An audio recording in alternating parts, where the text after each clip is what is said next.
Hey there, aspiring horror authors. It's another episode of Sako and the Moon, created by two self-published horror authors. What has steepled fingers, outrageous demands, and a penchant for making your protagonists miserable? Villains. What makes a good villain? Let's dissect the antagonist, so I advise you listen on.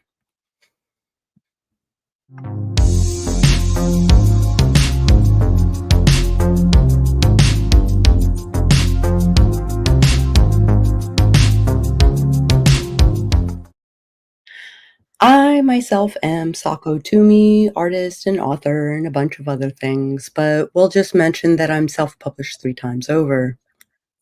I've been working on my craft for decades, and now I'd like to share my skills with you guys. I am Dewan L. Hearn, more affectionately known as the Moon, and hopefully Sako did mute me this time, and you guys can actually hear me. I did not mute you, no. We heard you. All right. All right. Oh, yeah, I'm the doer of things. Go ahead. The doer of things, the wearer of hats.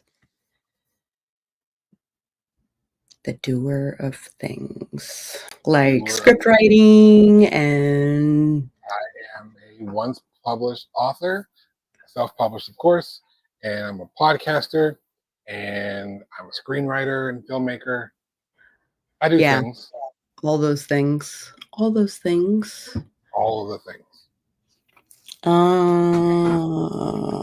Writing compelling villains in horror stories requires a deep understanding of fear, psychology, and narrative tension.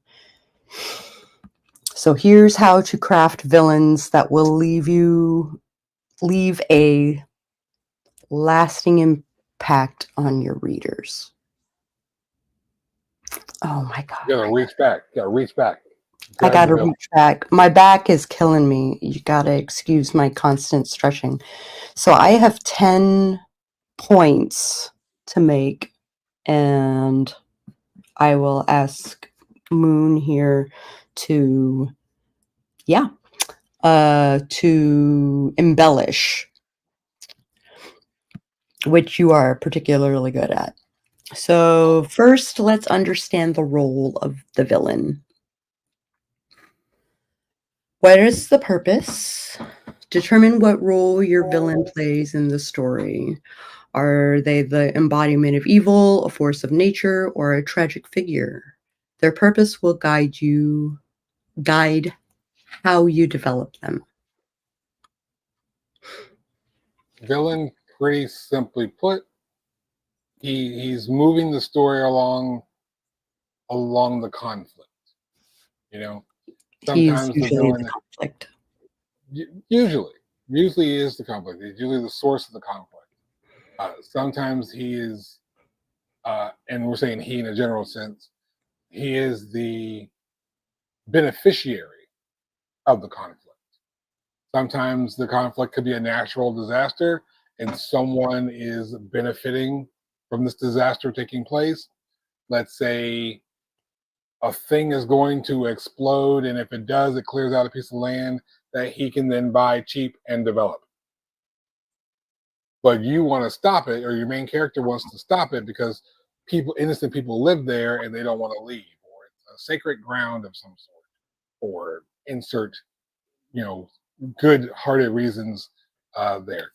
And your story has to have your good guy, your bad guy, and your conflict. If you just have your good guy and your bad guy, because we have to talk about the conflicts and how the villain intertwines with the conflict. Otherwise, you have two characters who may or may not interact. It's just like two people on the street. They walk past each other, nothing matters. Or they could say hello, and the other person says hello, and they there's no story there without a conflict. And so that's what makes your villain a villain, and hopefully not your main character the villain, which I'm sure we can get into that. So another thing to think about would be the symbolism, Consider what your villain represents, whether it's societal fear, a personal trauma, a little bit of echo, uh, or an existential dread. This can add depth to the character and make them more than just an antagonist. Yeah, I mean that's pretty much cut and dry, to be honest with you. When your antagonist has to be an antagonist for a reason. A lot of times the antagonist has their own reasons, their own goals, which to them isn't bad or necessarily evil. But it's the perspective from your main character that this person, this entity represents something. The example I just gave about the storm or the disaster destroying a residential area, that could just be representing corporate greed. That could be a reflection of the negative impacts of capitalism or whatever it is that the underlining story that the author, you, are trying to tell. If you want to tell a story about how corporate greed is bad, okay, then that's what you would do. You would tell a story about someone exuding corporate greed and how that was so negative against this innocent people Hmm. to represent. And that's the perspective that really hits on. It hits on, you're the villain. Why? Why are you? What makes them the villain? And when you're writing this stuff out, it's one thing in film, you can kind of do some symbolic things to highlight your villain, but when you're writing your story out, you have to make it clear who's the villain and why. That why is not always as obvious, and sometimes by being aloof about it, you can make your story better by keeping it broad. Especially, I'll get into that in a second. But you don't want to be so broad that no one knows who your bad guy is. Right. Uh, Though you can kind of like fuzz the lines a little bit because especially if there's your antagonist doesn't feel like they're being a villain. Well, that's what the asterisk is for. Because if there's a mystery or a thriller, you may not want everyone to know who your villain is just yet. Or your villain might be, the slasher or Ghostface or whoever the mystery bad guy is. And if you don't want to say who that is, then you're going to be kind of aloof about it. You're going to be very broad, very fuzzy, very hazy about who's doing the bad and who's doing the wrong. That's fine. There's a place for it. But everything comes back to wrestling. If you have a storyline where you have these two characters and you don't, these two people are fighting in the ring and you don't know who's the bad guy, who you're cheering for and who you're cheering against, or it can make the dynamic of the match very muddy. Sure, two good guys can have a great match and just show off their athletic talents. Sure, they can. But when you have a clear villain, a clear bad guy who has been champion for a long time and cheats to keep the title and is mean to everybody or whatever, you have these clear lines of who the bad guy is and why they're the bad guy. It's very clear lines for your audience to know who to cheer for and who to cheer against. The same thing happens in your films. The same thing will happen in your books. So let's create a strong backstory then. So first, give your villain a backstory that explains their motivations and actions. This doesn't mean excusing their behavior, but providing a framework that makes them believable. Sorry, go ahead. No, I was like, that's where things get tricky because a lot of times we want to make a villain that's bad. And especially in today's world, we have a lot of, we use the term problematic to describe particularly socially unacceptable behaviors. Mhm. And socially, we want to avoid those conversations. We want to avoid those topics. And we don't want to like highlight a behavior or give off the impression that we're condoning it by writing it in our story. But Absolutely. let's be honest here. The three of us, the viewer, me and Sako, Mhm. we particularly we write horror. So what we're writing is bad behavior and someone else prevailing. Um, if you're going to have a bad guy who does bad things, especially socially unacceptable things, first of all, that's a clear and easy way of establishing this guy is bad by having him do things that are obviously unacceptable socially. So Mhm. that determining who's the bad guy, clean and easy, done. But don't be afraid to use it. It kind of feels tropey in some cases, but don't be afraid of that. Use Mhm. that. It makes it easier to tell your story. But I will caution you, I am not one who always loves a happy ending. So if I'm going to have my bad guy prevail in some way, shape, or form, that's not the time to use something problematic. Yeah. You don't want to have, you know, this racist or that homophobe prevail in the end. Because if you are going to use a social trope to clarify your villain, that's perfectly fine. Please do it. It happens. But don't have them win in the end. That's not the time to have evil win, if that makes sense. If that makes sense what I'm saying. Don't be afraid to have those trouble and problematic backgrounds. Don't be afraid to give them the backstory where they were bullied or tortured or this and that. All of these things do shape the mind. Utilize your real world experience, whether it's your life, the lives of people close to you, or things you may have heard about in the news and popular stories. Use all of that. That's actually a really, really good tip.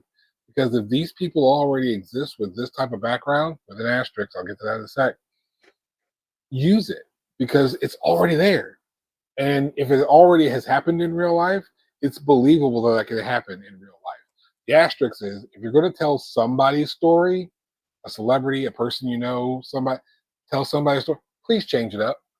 Don't get yourself in that kind of legal trouble. Yeah. Change it up. Don't use the same name. Don't even use similar names. Jessica and Jennifer, Rob and Tom. Don't. His name is Evan. He lived in a completely different state. He he was beat up by his mom, not his dad. Use change things up, or don't. I only go into all this because you just Sandy Linder tells a story. I forgot what the story she told. Find Sandy Linder's channel and then let her tell it. It's fine. Maybe we'll get her on the show sometime and she can tell the story. But Mhm. don't Uh, don't don't copy the story. Is what I'm saying. Don't copy someone's life. Don't use their name. Um, be smart. Don't get sued. don't get sued. Be smart. Don't get sued. But tragedy and trauma are something to consider. Often the most terrifying villains are those shaped by tragic events or psychological trauma. Exploring these aspects can make your villain more complex and relatable. Billy Loomis. I use Scream all the time. Billy Loomis. He was dealing with the realization that his dad cheated and his mom left. That's what he was dealing with. Um, Not an excuse to go kill a bunch of your classmates, uh, but you know the broken home, forced servitude, drug use. These are all things that real people have dealt with, and it's an easier story to tell. I'm not trying to tell you to take the easy way out, but if you want to spend less time telling the backstory so that you can focus on the current story, This because a lot of people get lost in the sauce. They start doing stuff. They start getting too deep. You don't need 3 chapters on backstory for your villain. Just tell us why he's bad. And let's, You don't need 3 pages. Yeah. no, no, you don't need 3 pages. Maybe 3 chapters. Absolutely not. Like don't No. overwrite. Don't overwrite your character backstory. It's great that you have it. It's great that you have it. One of the stories that I have that hopefully will be a publication later. I have a whole thing on her backstory. Am I rewriting her whole backstory into the piece? No, but I'm using it as a reference point because I thought it all out, and I can put in little pieces here and there because I have a solid backstory from was essentially our story Bible. Do a story Bible. Have a story Bible. We'll get into those kind of things later, or we'll link you to people who've already talked about it. There's a good chance that on my Sako to me cast Voight account, which there's a link in the description, there's a good chance that I have a story Bible workshop hanging out there. Yeah, and the simple version is I do everything in small bits. I don't talk a lot. The simple version is it's a book that tells the backstory of your characters, your setting, the backgrounds of your stuff, so you can have it as a reference point. So Yeah. think your villain through, utilize that trauma. It's an easy source to go to. Don't make it cliche for your own sake, but utilize those real life things that people can relate to because people can relate to it. And if people can understand why your bad guy is a bad guy, they know who your bad guy is, and they'll probably root for your villain or your main character.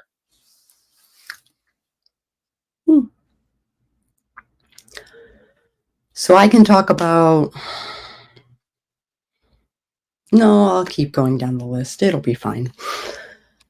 So avoid. This is live, guys. This is live. Yeah. So live. Sometimes I don't order my stuff. I just write it. Stream of consciousness. I never see that list. Yeah. So steer clear of overused tropes like purely evil villain with no depth. Instead, aim for originality. Perhaps your villain has a twisted sense of justice or believes they are the hero of their own story. In Hope's Chest, which was my debut novel, my conflict or my antagonist was, in fact, at first, a hero in his own story, for sure.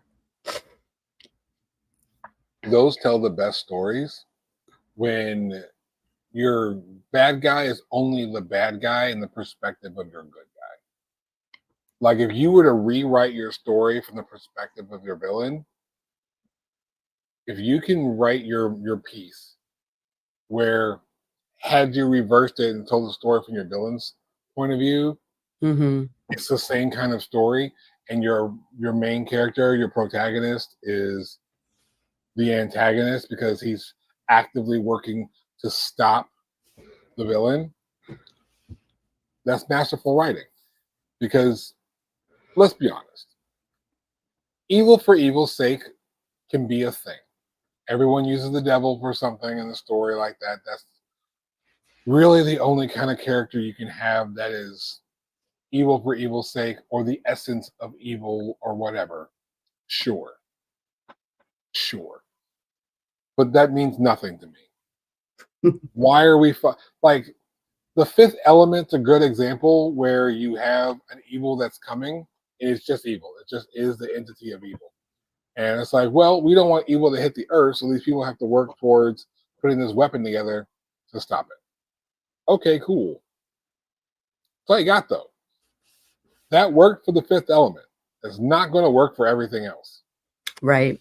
So you can have the devil that went down to Georgia. Sure. But let's have a reason. Why is he in Georgia? Why is this metaphorical devil in Georgia? How's he so damn good at the fiddle? Was he in a band and the band members screwed him over? And because the band members screwed him over, he was poor lost his wife and kids because his wife left him for it. So now he's just angry and bitter. And he's been on the streets. He's been cold. He's been sick. He's been hungry. He sees this young dude just taking all the fame that he once had, the fame he should have had. And he's bitter, angry. That's a backstory, damn it. That's a backstory. And that is a multi-dimensional backstory. Right. And you see how this story is so much more entertaining than just the song. The song's dope. But it's a lot more. But now that's more interesting than just he was mean. So do more, add more to it. It doesn't have to be a lot more than that. That's a page worth. That's a page, that's a paragraph. In film, you could do that without dialogue. That could just be showing scenes of multiple pictures doing a thing. That's the point. Like, don't just have your evil being evil because it's evil. Do something with it. Why is he evil? Why is he evil in the place that he's evil? Why is this protagonist the protagonist in this particular story? So, and one way to make him more interesting is to make him a creature of contradictions. So a villain with conflicting desires or beliefs can be more intriguing. For instance, a villain who genuinely loves his family but commits heinous acts to protect them adds complexity. John Kramer, the Saul franchise, the God complex. You know, he's always believing that people should value their life, and he's always setting them up to murder and kill them, just on kind of his little high horse whims. Like John Kramer, perfect example of that. Give them humanity. English, I know it. Even the most monstrous villains should have moments of humanity or vulnerability. These glimpses can make them more terrifying because they feel real. John Kramer had a wife and kid. He lost his kid. And those are the things that he lost. His wife left him. He lost his kid while his wife was trying to do something charitable. And he had cancer. Those are people you should otherwise cheer for, right? Oh, this poor guy. Oh, no, not him. But he's the one kidnapping people, putting them through crazy traps. He's the villain. He's the bad guy. But you're like, wow, I don't know how I would feel if I lost my kid or if my wife left me or if I got misdiagnosed with cancer. Again, adds a little bit of humility because we all know somebody that fits in one of those categories. Someone who survived cancer, someone who lost a child, someone whose wife left them. We know somebody like that. That humanizes them. We might be one of those people.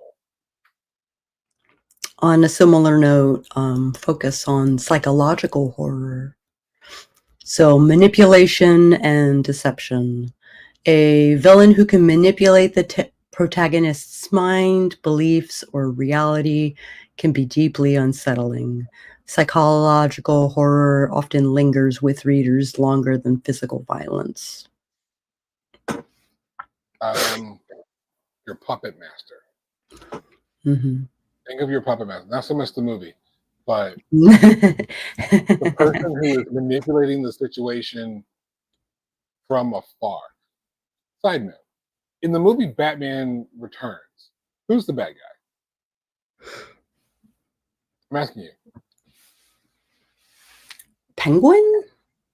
Penguin and Catwoman? Wrong. It's Max.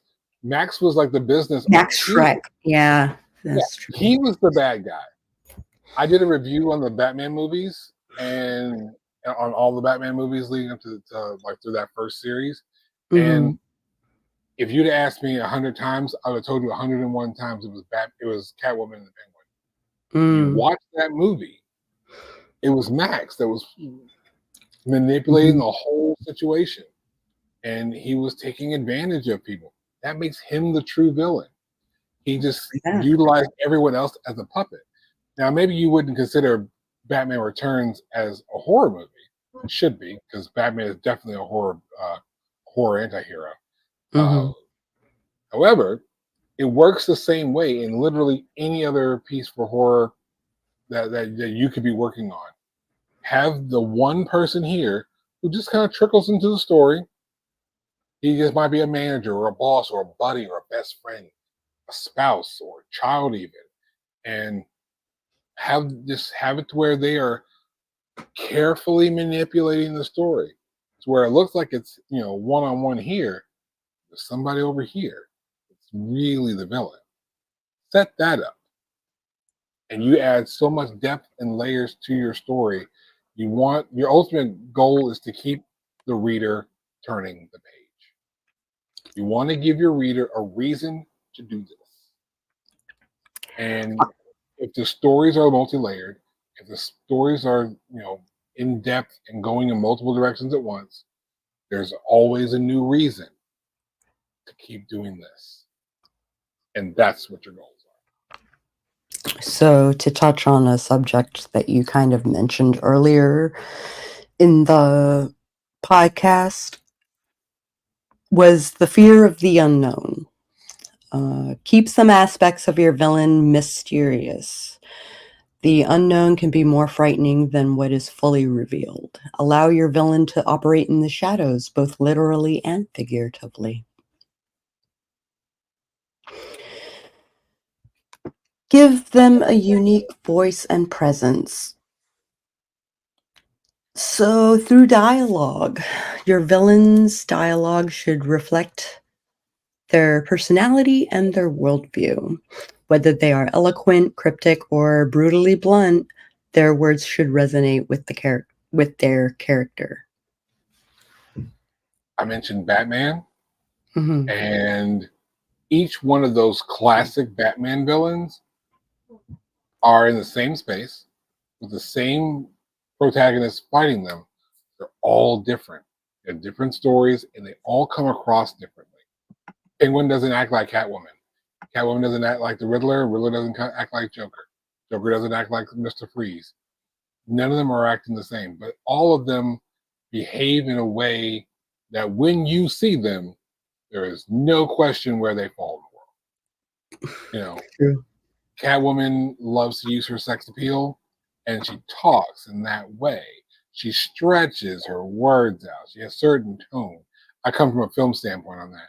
But even if you're writing it in, you can use certain language as suggestive or salacious if that's the manipulative tool she's using. Um, Riddler wanted to always utilize his intelligence and show off how smart he was by being cryptic and saying everything in the riddle. So he might use a more elevated vocabulary and say things metaphorically more often than not. Joker was fucking nuts. So, so he might just say things that are nonsensical. A riddle without an answer. Yeah. Or tell the world's funniest joke. Indeed. Physical presence.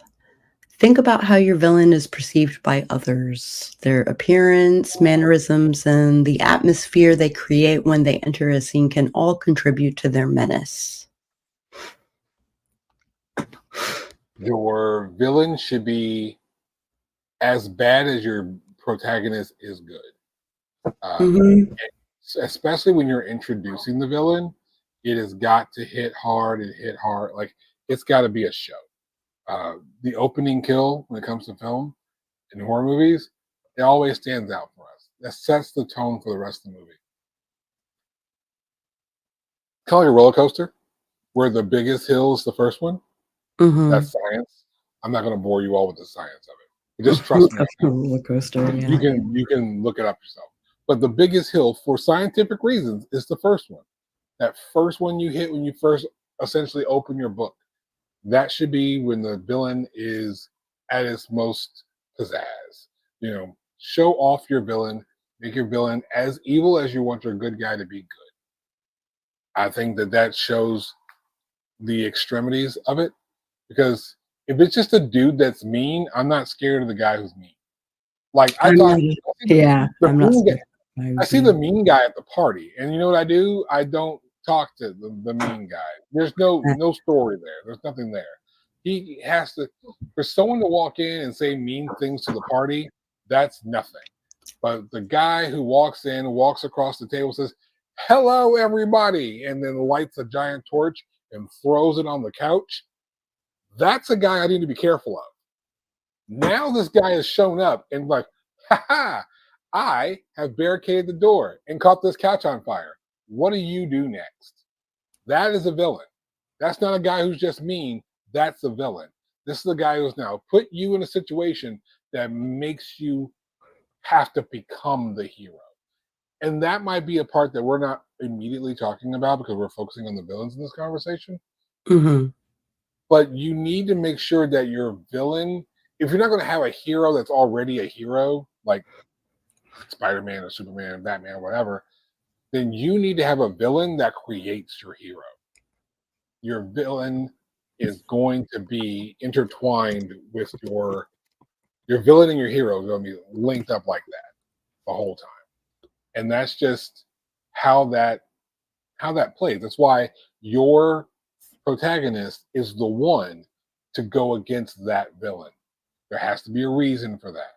Let that villain be a villain.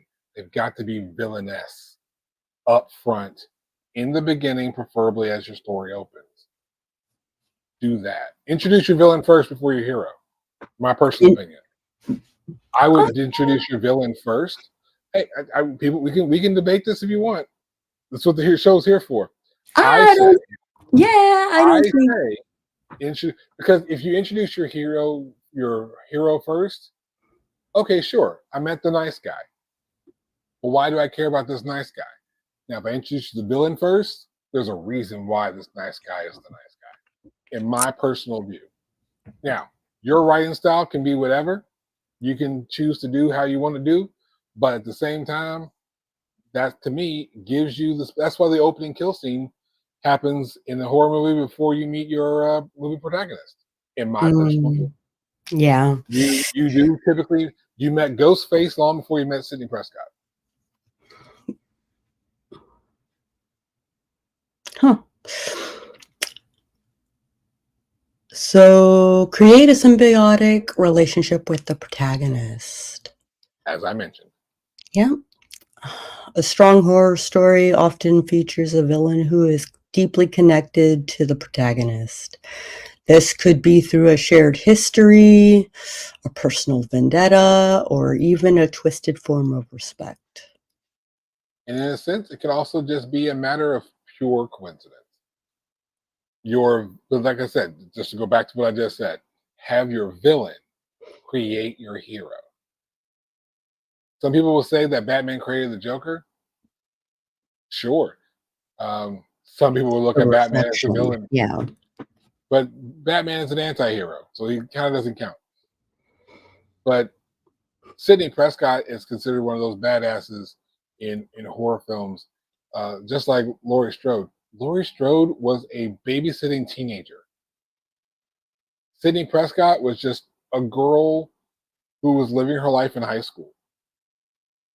Michael Myers created the legend of Laurie Strode. Ghostface created the legend of Sidney Prescott. The villain created these protagonists. The villain is a dark reflection of the protagonist. And this is how those two are connected. Because if the villain if the villain, again, with the room and the torch, if you are the one main person that the person's mad at, or if that's your cousin, your brother, best friend, you're connected. And by making them the villain, that makes you the hero. If your brother is the one that walked in the room, they're going to look at you like, Yeah. They're gonna now expect you're the you to hero. do something. So It only depends exploring on what this your person. duality, yep. Exploring this duality can add layers to both characters and increase the stakes of their conflict. Because there's, for example, now that if they're brothers and your brother just barricaded the room you were in, the party you were going to, maybe it Mhm. was a party for you, and your brother shows up locks everybody in and catches the place on fire while everyone's inside it. Everyone's looking at you. Why are you? Why me? Why now? Why this? Why us?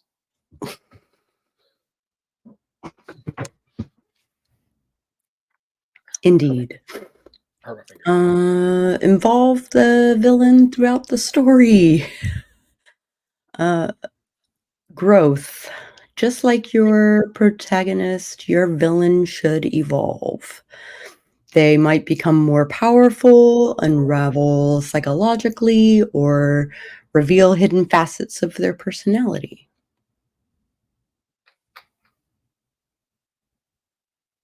Thanos, yeah. I mean, the best example of that is Thanos. If your villain, sometimes the villain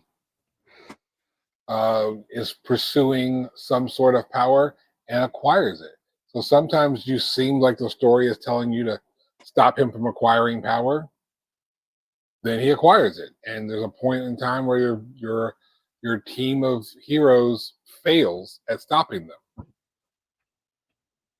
Okay, so now that he's more powerful, what do we do now? By elevating your villain, you elevate your protagonist. Can they overcome the challenge? Can they now step up? Yeah, escalation. As the story progresses, the villain's actions should escalate, Like pushing the protagonist and the reader to new levels of fear and desperation. All hope is lost. All hope is lost. Until it's not. And that's what you gotta be, is like, how can they get out of this? Oh, the situation got worse. Because you don't want the situation to just progressively get better, because then you're like, oh, well, all right, got better. It's like, okay, cool. Things are progressing, things go, oh, that took a bad turn. Okay, now they're behind the 8 ball. I mean, there's been plenty of times, Sako, I'm sure it's happened with you, that you've been going through a thing in your life and then things were working out pretty well, and all of a sudden, boom, you lose the job or the car breaks down or something. So now it's like, well, how do I overcome this brand new challenge? Yeah. And it's like, Jesus, what's going to happen next? And then something else happens. But how does it feel to overcome that? When you are the hero in your own story, all these bad things have happened, and you've still overcome all those bad things. It is gratifying. It is so gratifying. And remember, we're telling the story, we are connecting not just the villain and the hero, you're connecting the main character and the reader. So when the main character succeeds, we succeed as the reader. When they progress and achieve the high goal, we've progressed and achieved the high goal. They learn the lesson, we as the reader have learned the rest of the lesson. So we want to give that, but we have to sometimes make that challenge that much harder. We have to move the goalpost, raise the championship a little bit higher than the ladder goes. With each plot point, basically, it's gotta exacerbate. To use wrestling as an example, because I never do that, Cody Rhodes in WrestleMania 39. He was fighting Roman Reigns, the guy who's been champion for like 2 years at the time, 2 or 3 years at the time. He goes in there, he wins the Rumble, he's got his win streak, he goes in there to fight Roman and loses. Everyone's lost. What do we do? That was the guy. That was the guy who was supposed to beat Roman, but he didn't do it. So now it's like, well, what do I do now? Now Cody's distraught. He's dejected. He has these other people who are supposed to be helping him out. Now they're working against him. And the story got even harder. Like, how do I get back to that title? How do I get back to that championship match? How do I get back to Roman? And all these other little elements were put in his way, but he overcame them. He won the Rumble again. He got through the bloodline again. He had to deal with The Rock. He got through that again. And he eventually did beat Roman. Could they have told the story and just had him beat the champion in that first match? Sure, he could. Sure. But it's like that's what was expected. The You went from stakes. here to here. It was a straight line, no depth, no drama, nothing extra, nothing to build body onto that, to give it oomph to the story, to Mhm. make the story worth it. But now when he overcame him after the second attempt, after the bloodline rules match, after having to fight the Rock and Attack match the night before, now the victory was grandiose. Now it was a true victory for our hero. I like the idea of the hero attempting to overcome the thing and failing, and then later attempting the thing after he's done his montage, right? To try again, and sometimes he'll fail again, sometimes he will succeed. Rocky And Balboa didn't always win. mhm. Rocky Balboa didn't always win. And that's the really interesting thing, because sometimes you can tell a story where the path to victory seems obvious, and then as they're going through the obvious path to victory, they fail. And it causes the group of the protagonists to reevaluate what were our real goals. What were we actually trying to do here? And then you can realize that maybe this wasn't the path I was supposed to be on. It just seemed the most obvious. Now that failure brought to light the true answer. You go down the other path and you succeed on the back end. You did something different. Or the opposite, in that it could be complete diversion. In many storytelling outlines, this would be the false The false uh, victory. false victory. Yeah. So they succeed in something that has nothing to do with what they need. It is simply what they want in that moment. Or they can then be manipulated by the villain themselves and coerced to go this way, and and like, you want to beat me, don't you? You want to beat me so bad that you completely left this disaster to take place and hurt all these other people, because you're just as selfish as I am.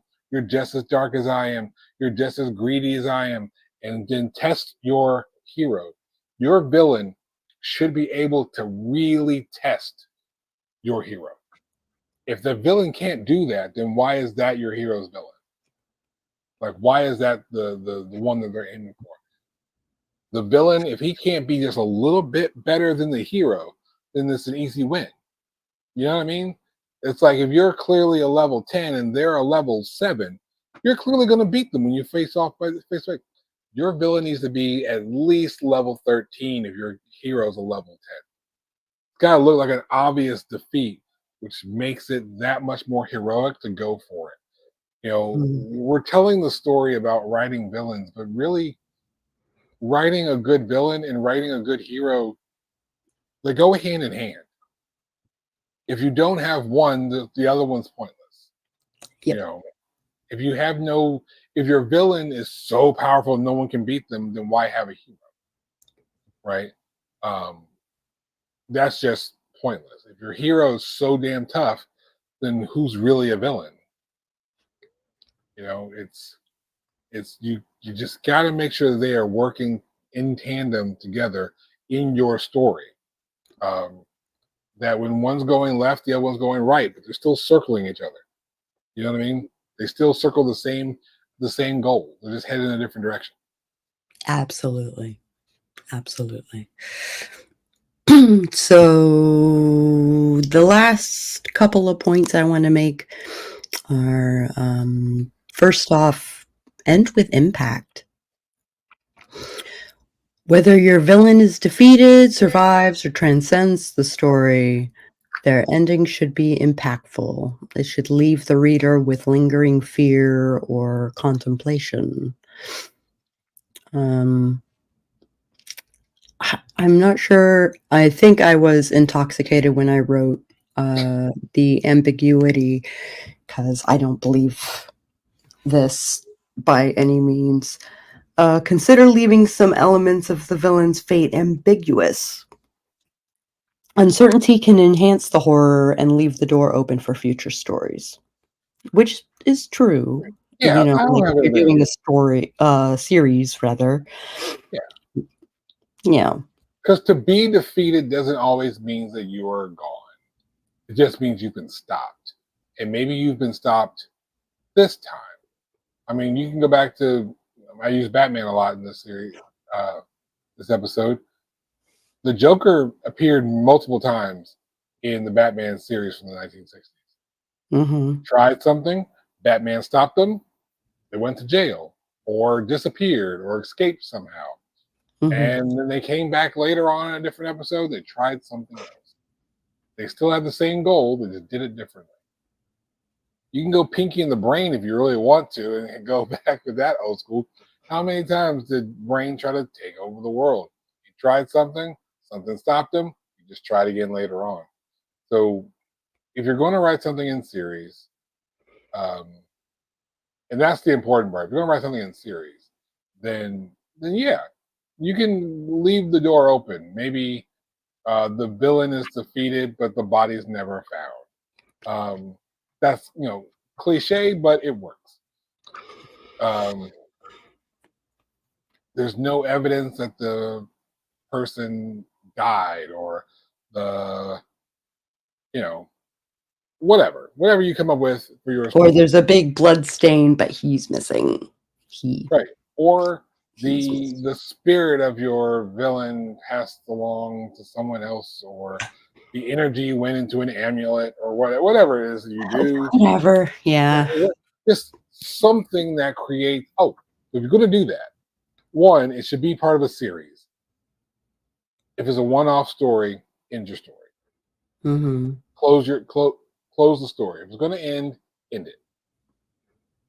But if you're going to do something that's a series and you're going to have something ambiguous at the end, plant seeds at the beginning. Yeah. Plant those seeds at the beginning. I always tell people if you're going to watch horror twice. Required. You cannot properly judge a horror movie if you've only seen it once. A good horror story will have you guessing till the end, but Mm-hmm. upon your second watch, now that you know how it all plays out, you should see little signs. There are so many YouTube videos. I love Scream. We're talking about it all the time. There are so many YouTube videos that talk about the signs in the beginning of the movie that point out to Billy and Stu.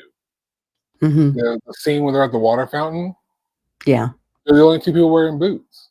They're both wearing boots. The same boots that Ghostface is seen throughout the movie wearing. Oh. The only one wearing those shoes. There is a scene where they highlight the sheriff's boots, and this is to throw you off. They show you the footwear all the time, and that's one of the reasons why they do it. Like, make sure you plant the seeds. They're not going to make it so obvious, like in that fountain scene. No one's paying attention to shoes. But once you've seen it and you're like, oh, the killer always wears those boots. Those two were wearing boots the entire time, all the time, and no one never clicked. If you are Mm-hmm. going to leave something ambiguous, plant Check seeds off to it stone. early. Yeah.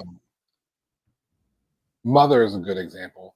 The way Mother begins is the way Mother ends. And with the movie with Jennifer Lawrence, because there was Ma, Mama, Mother, there's a bunch of other ones that have they're very maternal. And Some they're of them all different. are so different. Ma and Mother and Mama are nowhere close to the same movie. Yeah. Nowhere close. Yeah. But Mother it's a great movie. I've never watched it intoxicated, but I can see why if someone would, they'd fucking love it. It's a mind Mhm. fuck. It truly Yeah. is. But that movie starts the way it ends. If you're gonna have that kind of a weird, quirky ending, Mhm. it's got to be alluded to somewhere else in the movie. It was. It's how it started, and so you're able to tie it back, and the ending can make sense that way. That's all I'm saying. Like if you're going to do a one-off, make it a one-off. Make it a one-off, yeah. Tie off your ends, answer all of your questions. It's one thing I've always learned when it comes to writing. If you ask questions in your writing, answer all your questions, because the last thing you're going to want is your reader to close your book thinking, but where does mom go? And have these underlining questions, and you're not planning on doing a follow-up to answer those. You've just frustrated your reader, who's probably either going to not buy your next book, or read your next book hoping to get that answer and be disappointed when they find out it's not there. Mm-hmm. So don't set yourself up for failure that way. And a way to not set yourself up for failure would be to get reader reactions. So beta readers can be invaluable in gauging the impact of your villain.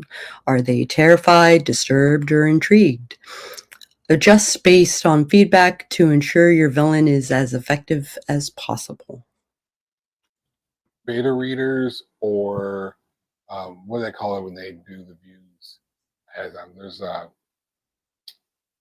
there's something that they do in film where they have people watch the movie and they test an ending to see the impact on an audience. I forgot what that's called off the top of my head. This is what live TV does. It's so good. Yeah, but have people, because that's how you're going to find out. To you, this is the one thing that writers have to remember. To you, everything is great. You've had the best idea. Everything works perfectly. It's not how it always plays out. Sometimes we're so close to the story that we leave out very crucial parts, or we're not as clear as we should be to someone who's not already in our head. Remember, you know everything about your killer. You know everything about your villain. You know everything about your hero. You know everything about your characters. You know them. You created them. If I'm reading your piece, I don't know them like that. You know them like that. So you have to make sure that you've conveyed to me all the necessary information for me to think of your characters like you do. Having other people read your work before you put it out, trusted people that you rely on, people who will give you honest feedback, who won't just be a yes man for you, people who will give you true, honest feedback, who will say, "Hey, I don't quite get why this happened with the person in the 4th chapter." You're like, "Oh, well, yeah, because the such and such, such and such." You're like, "Yeah, but you didn't write any of that down." You're like, right. And now you can go back, edit in, and now your story will make sense to the blind reader. It's an invaluable resource that all writers really need. All writers of all genres, of all kinds, screenwriting, horror writing, writing short fiction, long fiction, whatever it is. Find people in your community, in your writing community, that you can trust. Reach out to them, have them read your work to make sure it makes sense to someone who isn't you. Because you're a good writer in your head. It doesn't always translate to paper. I leave stuff out all the time. All the time. And then someone's like, "Why did this happen with your character?" They're like, "Let me go write that in." Let me go write that in. Yeah. You catch yourself. It's easy. This is the reason why writers have editors. By focusing on these elements, you can create a horror villain that is not only terrifying, but also memorable and multifaceted. We can sit here and start labeling and rattling off villains off the top of our heads. And We those could, villains, but we are quickly approaching. well, I'm not saying to do it, but my point is that we could, which means that these are villains that have stuck out to us and have held a space in our minds because of how villainous that they were, how bad they were, or how strong the hero had to be in order to beat them. Listening to the advice Sako lies out for you, you can put your killer, your villain, your bad guy, your antagonist in that same list. Indeed. I said some cool stuff too. Yeah, you said some cool stuff. Period. If you like this video at any point, I encourage you to hit the like button. And if you want to see more episodes like this one, we just recently did a episode on writing jump scares, so you might want to go into our live section and check that out. You might want to subscribe for future episodes, and maybe even ring that bell on the off chance that YouTube actually notifies you when we go live, and we will catch you guys on the flip side.